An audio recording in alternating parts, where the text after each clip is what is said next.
ایک صاحب نے کہا میں صرف مولانا طارق جمیل صاحب کو مانتا ہوں, باقی مولانا شریف تھانوی بھی مشرک اور شیخ الحدیث مولانا زکریا بھی مشرک, صرف مولانا طارق جمیل صاحب. میں نے کہا مولانا طارق جمیل صاحب شیخ الحدیث کو مشرک نہیں مانتے, وہ ان کو توحید پرست مانتے ہیں.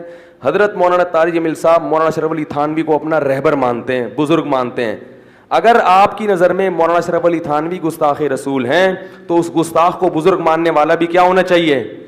تو آپ خام خواہ میں مولانا طارق جمیل صاحب کی تعریفیں کر کے قوم میں شو مارنے کی کوشش مت کرو. وہ تو مانتے ہیں ان سب بزرگوں کو, جتنے بھی بزرگ ہندوستان میں پیدا ہوئے ہیں. تو یہ فتنہ ہے. دلائل دیکھو, ہر عوام کو کے پاس علم کامل نہیں ہوتا, کوئی بھی دلیل کا لیبل لگا کے غلط کو صحیح اور صحیح کو غلط کر سکتا ہے. ہمارا دین یتیم نہیں ہے, ہول سیل کے حساب سے آج بھی بزرگ ہیں, اور آج سے پہلے بھی تھے, اور ہر دور میں تھے, اور ہر دور میں رہیں گے. جو ان کے خلاف جائے گا وہ بزرگوں کی فہرست سے باہر ہوگا, کیونکہ حدیث میں آتا ہے من شذ عن جماعت المسلمین شذ فی النار, جو مسلمانوں کی جماعت سے الگ ہو گیا اللہ اسے قیامت کے دن الگ کر کے جہنم میں ڈالیں گے. یہاں جماعت المسلمین سے مراد فرقہ نہیں ہے, یہاں کیا ہے, عامت المسلمین, عمومی طور پہ مسلمان ایک طرف ہیں. اور آپ نے ابن تیمیہ کو بھی کیا کہہ دیا؟ گمراہ کہہ دیا. ابن قیم کو بھی گمراہ کہہ دیا, شاہ ولی اللہ کو بھی گمراہ کہہ دیا, مجدد الفسانی کو بھی. ہندوستان میں انگریز کی تحریک کو ناکام بنانے والے, ان کی سازشوں کو ناکام بنانے والے شاہ ولی اللہ تھے اور مجدد الفسانی تھے. یہ دو بزرگ نہ ہوتے آج ہم بیٹھ کے ہندوؤں کی پوجا کر رہے ہوتے, گائے کے پیشاب پی رہے ہوتے ہم لوگ بیٹھ کے, یا پھر انگریزوں کے بوٹ پالش کر رہے ہوتے.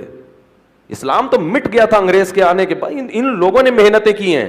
آپ ہسٹری اٹھا کے دیکھو, تاریخ, گورے ان کا نام لیتے ہیں کہ ہمارے مقابلے میں کون کھڑا ہوا تھا, لیکن آپ نے ان سب کو کیا بنا دیا؟ بولو بھائی, گستاخ, گمراہ. وہ فلانے کو یہ خواب آ گیا تھا, فلانے نے یہ لکھ دیا تھا. نکالنے کو ہر ایک کی کتاب میں کچھ بھی نکل سکتا ہے.